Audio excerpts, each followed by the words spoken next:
Nurr Media, ahabbu an-nas ila Allah anfa'uhum lin-nas. Innal hamdalillah nahmaduhu wa nasta'inuhu wa nastaghfiruhu wa nastahdihi wa na'udhu billahi min shururi anfusina wa sayyiati a'malina. Man yahdihillahu fala mudilla lahu wa man yudlil fala hadiya lahu wa ashhadu an la ilaha illa Allah wahdahu la sharika lahu wa ashhadu anna sayyidana wa nabiyyana Muhammadan abduhu wa rasuluhu sallallahu alayhi wa ala alihi wa ashabihi wa man tamassaka bi sunnatihi ila yaumiddin wa sallama tasliman kathira. Amma ba'd. Shukuru Allah subhanahu wa ta'ala, Mola mkarimu mwingi wa rehma, yeye ambaye tunamwabudu, tunamuhimidi, tunamtegemea Mola wetu kila kitu, na kwake Mola wetu tujilinda na maovu ya nafsi zetu na matendo yetu. Waliongozwa naye, hakuna yeyote awezaye kumpotosha, na yeyote ambaye atakayamua kukiuka kunako sheria yake Allah naye akamwacha katika upotovu wake, hakuna binadamu yeyote anayeweza kumuongoza. Ndugu zangu, ninakuhusieni bila kusahau nafsi yangu, tujitahidi sote Uislamu tuutendee haki, kila mmoja amche Mwenyezi Mungu kadiri anayoweza, atekeleze maamrisho yake Allah na aache yote aliyotukataza. Inshallah tunaendelea na darasa letu kama kawaida katika kitabu chetu cha Fawaidu ala Riyadhus Salihin, faida ambazo mashekhe zetu wawili walizozitoa ndani ya kitabu maarufu Riyadhus Salihin, nao si wengine bitaaliki Shaykhain, taaliki ambayo ilifanywa na Uthaymin rahmatullah alayhi na Sheikh Nasruddin al-Albani, Mwenyezi Mungu wote warehemu.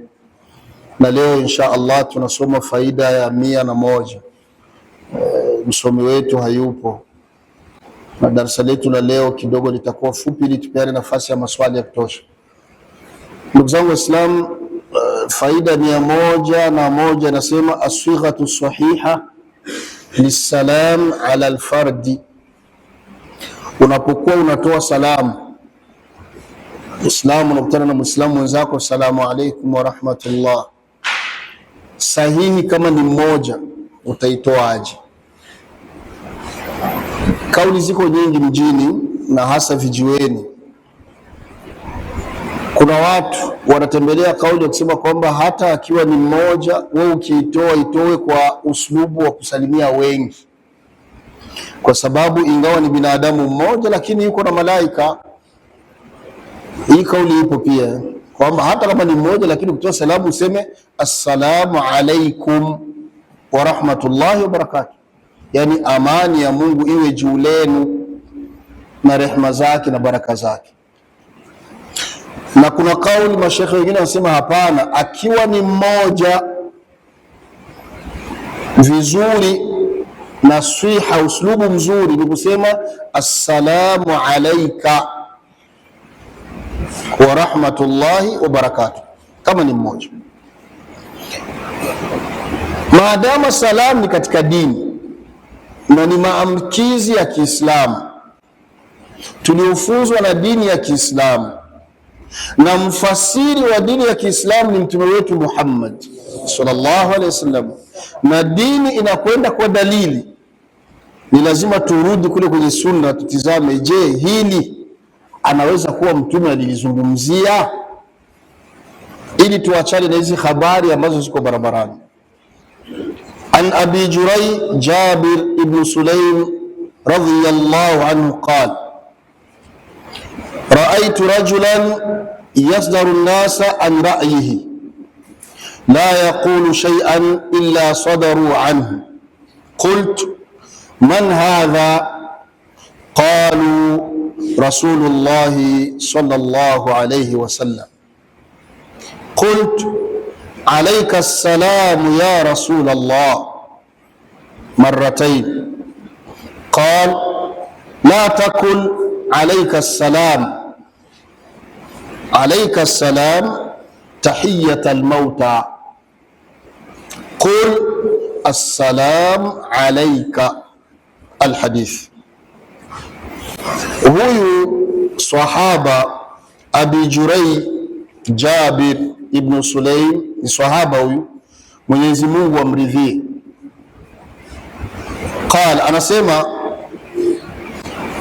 siku amekuja Madina ameingia msikitini, Muislamu sahaba, lakini alikuwa hajapata bahati ya kukutana macho kwa mengine na mtume wetu Muhammad sallallahu alaihi wasallam. Maana sio kila aliyoslimu zama za mtume aliingizwa dini na mtume. Hapana, kuna wengine walikuwa wanaslimu kupitia Waislamu waliokuwepo, ikimaanisha maswahaba, na huyu ni mmoja wapo. Sasa amekuja Madina, kafika Madina, kaenda kusali kama wengine kwenye Masjidi Nabawi, katika msikiti wa mtume wetu Muhammad. Anasema yeye sasa alipoingia msikitini akawakuta wamekaa Waislamu. Miongoni mwao anasema raaitu rajulan, nikamuona mwanamume, na ndio maana amekuja nakira, maana hajui ni nani huyu mwanamume, ni nani. Mmoja katika wanamume tu amekaa msikitini. Mwingine anasema yasturu nasu an ra'yihi, kila alichokuwa akikiongea wale wote waliokuwa pale wanapitisha, hakuna hata mmoja anabisha. Yani maelekezo yote akitoa wanafuata, akikiongea wote sadaqta. Yeye sasa anasema hapa la yakulu shay'an, huyo jamaa kila alilokuwa akilisema illa sadaru, isipokuwa wale maswahaba wengine wanakubaliana naye kama binadamu, yeye hamjui. Anasema qultu, nikauliza mwenyewe kwa karibu yangu hapa, man hadha, huyu ni nani? Hadi huyu jamaa mbona kila anachosema ni nani huyu? Na hii katika dini min babil faida jamani, sio usutwa. Unapokuwa unaona kitu ambacho kwako wewe kidogo kuna ni kigeni, haujui, uliza, ili zisiji dhana potovu au ibilisi laanatullah alayhi asije akacheze na akili yako. Kwa hiyo yeye anasema, nikauliza man hadha, nikamuuliza aliyekuwa karibu yangu, huyu ni nani? Bahati nzuri hakunijibia wakajibia walionisikia nauliza hilo swali, yani huyu nani? Qalu, wakajibu, yani wengi ndio wakasema Rasulullah sallallahu alayhi wasallam. Man huwa? Mtume wa Mwenyezi Mungu, rehma na amani ziwe juu yake. Ni nani?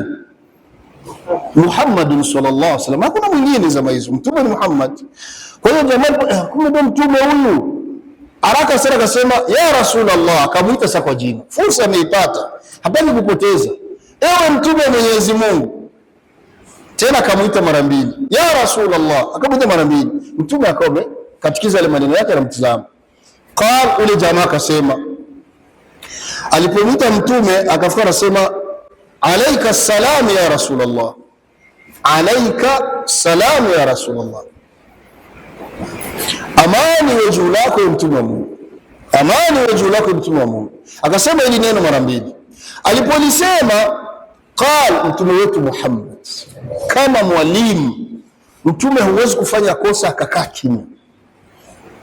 Akafika anasema mtume qala, mtume akamwambia akasema la takun alayka salam, usiseme alayka salam, usiseme amani iwe juu lako. Kwa nini? Mtume akamwambia sababu, ukisema hili neno alayka salam, hiyo ni tahiyatul mauta.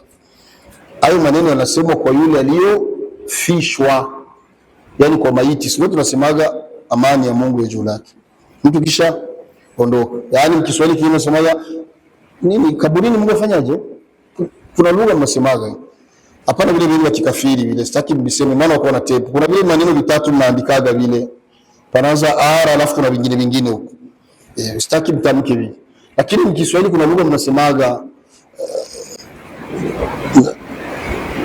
wengi wao wanasema lakini hamjui maana yake, yani malengo. Mtu anapokuwa amekufa, wewe unabadilisha jina, unamwitaga marehemu fulani. Na sababu liko sana marehemu fulani, wengi mnalitamka lakini hamjui maana yake. Marehemu fulani, au mwanaume au mwanamke, hamtaki kutofautisha kusema marhuma au marhuma, wewe mnakwenda marehemu fulani. Malengo hili neno maana yake Mungu amrehemu, ni dua. Umeeleweka? Yaani wale wengine rehema za Mungu na yeye azipate yule aliyokufa. Kwa hiyo mtu anasema ukisema alayka salam, kwa kuanzia alayka afu ndio katika salam, akasema hiyo ni maamkizi, ni dua unaombea aliyekufa. Qul, lakini sema. Mtume akamkosoa akasema sema, unaambie assalam alayka, sio alaikum, kwa sababu ni mtume huyu na anamsalimia huyu. Kwa hiyo akamwambia sema assalam alaika ya Rasulullah. Kwa hiyo tumepata majibu. Kesho na ukikutana na shekhe wako au baba yako au rafiki yako, unamwambia assalamu alaika wa rahmatullahi wa barakatuh, sio alaikum. Ama wakiwa ni wawili watatu wengi, haya assalamu alaikum, twende hivyo. Jamani, tuache ujuaji. Sisi kwenye tauhidi tumesomeshwa kwamba ad-dinu bin-naqli wa laysa bil-aqli wal-aqlu wasilatun lifahmi an-naqli. Dini inakwenda na naqli. Ukisikia neno naqli, manake ni aya na hadith, ni Qur'ani na Sunna. Wa laysa bil-aqli, haiendi na akili, kwamba uingize akili zako vile binadamu ana malaika wanne, wawili kiraman katibina yaalamuna ma tafalun, wa kulia na wakusoto, na wawili mmoja mbele mwingine nyuma wanaomlinda. Acha niipige kwa wingi, usilete akili zako. Tunaenda ni binaqli, dalili. Na dalili hapo Mtume katuonesha, ukimsalimia mmoja unasema assalam alayka.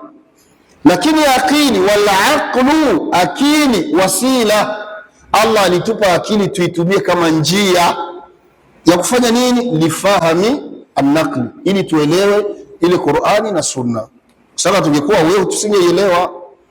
Kwa hiyo akili inakuja nyuma ya Qur'ani na Sunna. Usigeuzi hivi. Ukigeuza hivi utaharibika. Kwa sababu ukigeuza kati ya akili mbele, alafu Qur'ani na Sunna vikawa nyuma, maana yake kwa lugha nyingine Qur'ani na Sunna vikikubaliana na akili yako ndio unaenda navyo, utakuwa rafidha, utakuwa Shia. Lakini kama unataka katika ahli Sunna, Qur'ani na Sunna viwe mbele alafu akili iwe nyuma. Kwa maana hata kama kitakacho kuamrisha Qur'ani au Sunna kikapingana na akili yako, lakini maadama ni Mungu kasema, fata. Hata kama kitakacho kuamrisha ni hadithi sahihi imethibiti, lakini ukitumia akili unakwamba mbona hiki akiingia akilini hiki, fata, maadama ni hadithi sahihi. Dalili, kila mwenye alishafuata madarasa anaelewa namna ya kufanya tayammum pindi ambapo umekosa maji au maji yapo lakini una udhuru wa kisheria unakuruhusu kutumia ile maji. Labda una madonda sehemu zile ungetawaza, labda unaumwa, ukitawarisha kwa kutawaza inaweza kuongeza maradhi na nini. Tayammum inajulikana, kuchukua viganja vyako, piga kila chenye kiko kwenye ardhi kisafi, hata ikiwa meza, hata ikiwa ukuta, hata ikiwa udongo, kisha unapakusa uso wako. Kisha baada ya kupakusa uso wako, unapakusa mkono wako, hichi kitanga mpaka hapo. Kisha unapakusa na mpaka hapo. Tayari unakuwa msafi na unaenda kusali. Ukitumia akili aliyokupa Mungu, wale vijana wa barabarani wanasema logic, ukitumia ile ili kupakusa imetoa uchafu kweli? Ukitumia akili imetoa uchafu? Haikutoa uchafu, haikutoa uchafu. Lakini ndio dini imetuambia ni hivyo. Kama hakuna maji au unaweza kufanya hivyo, hiyo akili yako acha pembeni, wewe fanya kasali, sala yako sahihi. Kwenye Sunna Mtume katuonesha kwamba idha waqa'a dhubaba fi sharabi ahadikum, Mtume amesema pindi ambapo nzi itadondokea kwenye kinywaji cha mmoja wenu, labda uko unakunywa aswiri, unakunywa juice, au uko unakunywa chai, unakunywa chai au kahawa, nzi bahati mbaya katika kuruka ikadondokea tu pap, alafu ikashindwa kutoka, inapiga dawa inashindwa kutoka. Mtume anasema ikidondokea pale, anasema falyughammisuhu finna. Mtume anasema usiitoe, kwanza idumbukize yote pia, idumbukize, yani uhakikishe yote imedumbukia kwa moja, alafu shadumbukia yote ndio toa utupe. Ukitumia akili si uchafu wale wajuaji wale. Lakini ndio Sunna ameweza kuambia, na maswahaba akamuuliza Mtume kuna hikma gani, kwa nini tusitoe tu tukaitupa? Mtume akasema Allah alivyoumba nzi fi ihda janahai, nzi na mabawa mawili, katika bawa lake moja fi idaan wa fi thaniya dawa, bawa lake ni moja kuna maradhi, yani inapokuja hata kwenye kinyesi au haja kubwa, ina bawa special ambalo ndio inaingizaga hemo kuchukua bakteria na uchafu. Alafu Allah kama alivyosema Mtume kwenye hadithi nyingine, ma anzala Allahu daan illa wa anzala mahu dawa, Allah hakushusha maradhi yoyote ardhini isipokuwa alishusha na dawa ya kutibu hayo maradhi. Alima man alima, wako wanayojua hiyo dawa, wajahila man jahila, na wako wengi hatuijui hiyo dawa. Walam yaj'alillahu dawaan fima haram, na kamwe Mwenyezi Mungu hakujalia dawa iwe katika vile alivyoharamisha. Asiji mtu anakuambia ukitaka jipu lipone paka bangi, mwambie toa kelele, bangi ni haramu, usiku wa dawa. Allah walam yaj'alillahu dawaan fima haram, Mtume anasema hivyo. Kama Mwenyezi Mungu hakujalia dawa ya maradhi yoyote iwe katika vile ambavyo kaharamisha. Kwa hiyo Mtume anawaambia maswahaba na umma, katika moja miongoni mwa mabawa ya nzi ni moja, kuna maradhi kwa kondo inachukuaga bakteria, mikrobi mnaita nyie, lingine parakuwa dawa ya kuua hizi bakteria. Sasa inapoangukia mle kwenye kinywaji chako, wewe hujui ni bawa gani ambalo limedumbukia. Kumbe ili usitoe ukatupa, kumbe umeacha mikrobi na dawa iko pale pale. Profesa wa umma Mtume wetu Muhammad anasema falyughammisuhu, dumbukiza kwanza. Jamani, nasema kudumbukiza sio kuisaga wewe dumbukiza, alafu baada ya hapo kisha kunywa. Usimwaje, maana wengine uzungu umewazidia, mnashindwa kufuata sunna, mnafuata magharibi. Imeingia hizi chafu mwaga. Hiyo ni israfu. Hiyo unayomwaga, kuna wenzako mwa dunia wanahitaji hiyo. Kila neema yoyote ambayo unaipata, wallahi wako wengine wanaitaka hiyo. Wapo. Kama ninavyopenda kusema mara nyingi, unapokuwa unachukua maji yako kama haya, unafungua unakunywa, bismillah, unakunywa. Kumbuka kwamba wako mwa mgongo wa ardhi, wallahi wapo. Unaweza kuwa unawajua, hawajui, lakini wapo ambao kusema anywe maji labda mpaka daktari amuingize ule mreji wa nini wa drip wa serumu. Mwende mkatizame watu wako nini, wako mkoma wanavyoingiza na vinywaji na nini, lakini wewe bismillah unapokuwa umekaa hapo unafuata darasa au kwa shughuli zako, unasikia haja ndogo inakuja, unanyanyuka mwenyewe kidumu, unakwenda chooni, unaingia, unajipambua, unatekeleza. Mshukuru Mola wako. Kuna wengine anaweza kuwa yuko mwa watu, haja inamtoka tu hafla, yeye mwenyewe anasikia kabisa chafuka, wewe unaanza kuhisi, unasikia ihmad rabbak. Unapokuwa unatoka unakwenda nyumbani kwako, hata ikiwa ni nyumba ya kupanga, lakini unafika leo unaingia, acha nikapumzike nikalaje, umshukuru Mola wako. Wallahi wako wengine mwa hii ardhi wanasubiri wengine mfunge milango, watandike maboksi mbele ya nyumba yenu barabarani ili walale. Wewe Allah amekujalia, pengine una godoro, pengine kuna umeme, pengine unashuka, hata kama ni nyumba ya kupanga, ni neema, mshukuru Mola wako. Unapokuwa umejaliwa kupata basi hicho kinywaji, hata ikiwa ni kikombe kimoja cha chai, japokuwa hizi meangukia wewe. Kuna mwingine labda mchana mzima amekimbizana, apate hata hicho hakukipata, labda yuko majalalani sehemu huko, anatafuta mabaki ya nini, ya vyakula. Mnakula vya kubaki, mnasema mnamwaga, hasa kina mama, hasa kina, wallahi kuweni makini sana, hasa kuna chakula, hasa kuna kinywaji, kwa sababu sunna ya Allah hamuadhibu mtu akhera kabla hajamuadhibu duniani, unapokuwa umekufuru neema yake Mwenyezi Mungu Subhanahu wa Ta'ala. Na ndio maana dini katuletea sunna ya kuweka sufra. Unapotaka kula, ujitahidi muwe na sufra, kauchu fulani, sawa, au kitambaa fulani ambacho mnakiamini ni kisafi, mnakitandika, alafu ndio unachukua ile sahani lenu unaweka pale. Ili safi tadondoka, vile vya kudondoka vidondokee pale kwa ile sufra. Unakuwa na uhakika kwamba kile kilichodondoka pale ni kisafi. Kwa sababu tuko na hadithi ya Mtume wetu Muhammad sallallahu alaihi wasallam, hadithi sahihi. Mtume anasema fi maana alhadith, idha saqata luqmat an ahadikum, pindi mmoja wenu atakapokuwa anakula kisha tonge lake likadondoka, bahati mbaya anakula likakudondoka, anasema Mtume, fala yadaha li shaytan, usiliachi chini limedondoka ukamwachia Ibilisi laanatullah alayhi. Falyumitul adha, bali liokote, kama kuna uchafu lipakuse, toa, waliyakula, na alile. Mtume ndio anasema hivyo. Sasa ili ulile una uhakika ni safi, jitahidi muwe na sufra. Usiamini tu sana meza yako.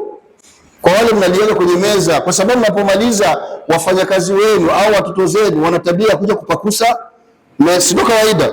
Una ushahidi gani kama kile anachopagusia ni kisafi? Sikuna wengine wanatumia shifo au nini, mpaka zingine zinatoa harufu, utajuaje kama ni kisafi? Kumbe pale sufra ni sunna, na alhamdulillah zipo. Hata madukani ukiingia zipo, zinauzikana. Watu watumie sunna. Wa khairul hadi hadi Muhammadin sallallahu alaihi wasallam. Wakati wote tutafuata mwenendo wa mtume, tutafaulu duniani na akhera. Allah atujaze imani. Naam, kwa hiyo tumepata dalili ya kwamba akiwa ni mmoja ni lazima useme assalamu alayka. Na dalili ya pili Sheikh ameitaja hapa kwenye hadith al-musii'u fi salah. Ni hadithi inajulikana, yule jamaa ambaye Uislamu ulimstiri, wakampa sifa ya kwamba ni aliyekosea kuna kusali. Siku moja mtume wetu Muhammad sallallahu alaihi wasallam alikuwa msikitini na maswahaba, yuko anatoa mafunzo kama kawaida. Akaingia mmoja miongoni mwa maswahaba, yule akasimama pale nyuma akasali, lakini aliposali akasali kwa spidi kubwa sana, kiasi ambacho kila kipengele cha sala hakuwa na utulivu. Spidi mpaka akamaliza sala yake. Alipomaliza sala yake akaja ili na yeye akae mwingine. Alipokuja akafika karibu ya mtume akasema assalamu alayka ya Rasulullah, vile vile na yeye assalamu alayka ya Rasulullah. Baada ya kumsalimia mtume akataka kukaa chini, mtume akamwambia irji fasalli fa innaka lam tusalli. Mtume akamwambia, baada ya mtume kuitika salamu, akamwambia rejea ukasali hiyo sala ambayo ulikuwa unasali, kwani bado hujasali. Kwa lugha nyingine hiyo sala si sala, umesali mbio. Yule jamaa akarejea akasali kama alivyokuwa amesali mwanzo. Alivyomaliza tena akaja turu ya pili anataka kukaa, akamtolea tena mtume assalamu alayka ya Rasulullah. Mtume akajibu wa alayka assalamu wa rahmatullahi wa barakatuh. Akamwambia tena irji fasalli fa innaka lam tusalli, rejea usali bado hujasali. Mara ya ngapi hiyo? Ya pili. Wallahi hakubisha. Maswahaba walikuwa na adabu kwa mashehe zao. Akarejea akasali kama alivyosali. Alipomaliza kusali mara ya tatu akaja akataka kukaa chini, mtume akamwambia tena lile neno irji fasalli fa innaka lam tusalli, kama rejea ukasali kwani bado haujasali. Vijana wetu wa leo, vijana wetu wa leo, shekhe wako wa imamu kurudisha mara mbili hajakufasiria kosa penye ulikosea, utarudi wewe? Utakavyomjibia wewe ndio unajua majibu utamjibia. Lakini huyu mara tatu, baada ya turu ya tatu mtume anamrudisha turu ya nne, irji fasalli fa innaka lam tusalli. Ndio akasema walladhi ba'athaka bilhaqqi nabii la uhsinu ghayra dhalik fa'allimni. Allah mridhie. Akasema ninaapa kwa jina la yule aliyokutuma na utume wa kweli, la uhsinu ghayra dhalik, sijui zaidi ya yale umeona nimefanya pale, sijui. Fa'allimni, nifunze. Kisha ndo mtume wetu Muhammad sallallahu alaihi wasallam akatoa mafunzo. Hiyo ni hadithi al-musii fi salah, hadithi ambayo ya yule aliyokosea kwenye sala. Ndugu zangu Waislamu, tulinde sala zetu na tufate sana mafunzo ambayo dini inapokuwa imetufunza. Ibn Nyamur Media, ahabbu an-nasi ila Allah anfa'uhum lin-nas.